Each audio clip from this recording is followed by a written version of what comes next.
Hélène Dahan, bonjour. Bonjour, Vous êtes merci de me recevoir. avec plaisir. Vous êtes directrice de l'association des maires de la Loire, département de la Loire, en région Auvergne-Rhône-Alpes. Et vous êtes ancienne secrétaire de mairie, donc vous connaissez le terrain. Alors une question d'abord sur la Loire, c'est combien de communes?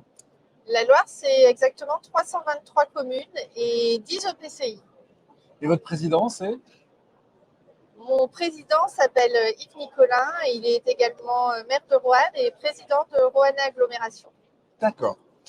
Donc j'imagine que dans ces communes, il y a des secrétaires de mairie qui sont aux affaires, comme on le sait, elles sont centrales, c'est les chevilles ouvrières de nos mairies, euh, mais qui partagent leur temps souvent entre plusieurs communes et qui parfois se retrouvent en face d'outils de gestion un peu différents, des logiciels différents.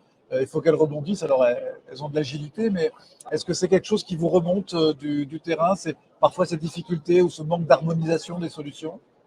Alors il est vrai que souvent les secrétaires de mairie dans les communes les plus petites sont occupés sur deux voire trois emplois Ouais. dans des communes différentes avec des solutions logicielles qui ne sont pas toujours les mêmes avec des éditeurs qui sont différents.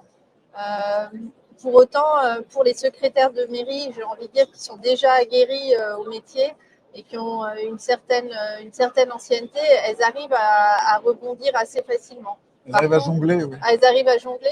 Par contre, effectivement, la difficulté va être plus importante pour toutes ces secrétaires de mairie qui sont en formation et qui doivent intégrer dans chaque commune un fonctionnement différent. À mon sens, pour avoir exercé ce métier, je trouve qu'il est dommage effectivement de ne pas avoir en fait une logique commune, même si au final l'apport des logiciels a la même finalité. Une question d'harmonisation quelque part, Exactement. plutôt que d'obligation verticale d'utiliser le même, mais voilà, se mettre un peu d'accord. Et souvent, c'est le rôle des interco. Enfin, depuis la loi NOTRe, l'intercommunalité a la compétence numérique. Vous avez dit 10 intercommunalités hein, sur la loi. Est-ce qu'aujourd'hui, vous avez le sentiment, alors voilà, avec toutes les réserves possibles, mais le sentiment que toutes les intercos de la Loire s'emparent de la compétence numérique au même niveau? Non, il est certain que c'est une thématique qui est prégnante pour les collectivités, on ne peut pas y échapper.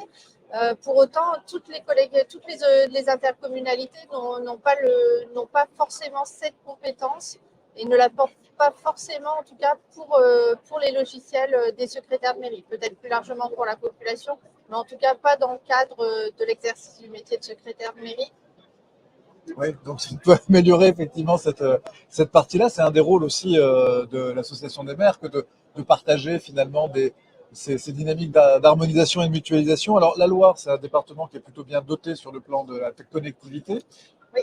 Aujourd'hui, le Ciel 42 qui déploie le très haut débit est aujourd'hui une référence dans le monde des réseaux d'initiative publique et ils ont lancé un programme qui s'appelle ROC 42 qui est le réseau d'objets connectés, avec notamment des expérimentations dans certaines de vos communes sur l'éclairage public. Est-ce que c'est des choses qui intéressent vos membres? Est-ce que ça fait discuter au sein de la MF42? Alors effectivement, ça crée débat et on travaille régulièrement et en partenariat, en collaboration étroite avec le Ciel qui, au même titre que l'association des maires de la Loire, coopte quasiment les 323 communes de la Loire.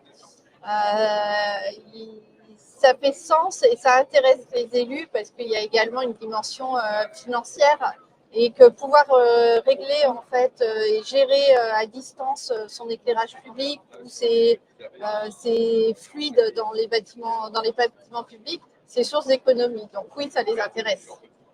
Et vous qui êtes au contact quasi quotidien de l'ensemble des maires de la Loire, quand ils parlent de numérique, ils ont envie de quoi finalement? Qu'est-ce qui les préoccupe? L'accès aux soins, l'inclusion numérique, ces économies qu'on peut faire grâce aux objets connectés, le transport à la demande. Quels sont les sujets un peu récurrents où le numérique pourrait jouer un rôle utile?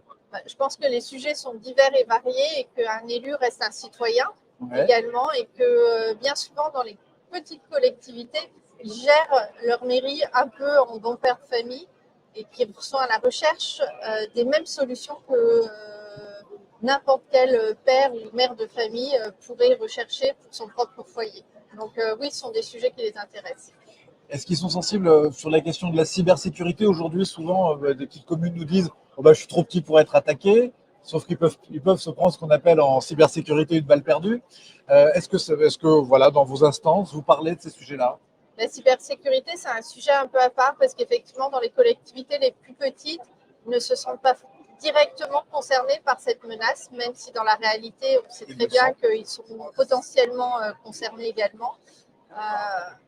On fait de la sensibilisation au niveau de l'association des maires régulièrement, petit à petit, à force de pédagogie, c'est un risque qui commence à être pris en charge par les collectivités, de mieux en mieux. Être pris en considération. Exactement. Hélène Dahan, je vous remercie beaucoup. Merci à vous. Je rappelle que vous êtes donc directrice de l'Association des maires et des intercommunalités de la Loire. Et je vous souhaite un très bon salon des maires. Merci beaucoup. À bientôt.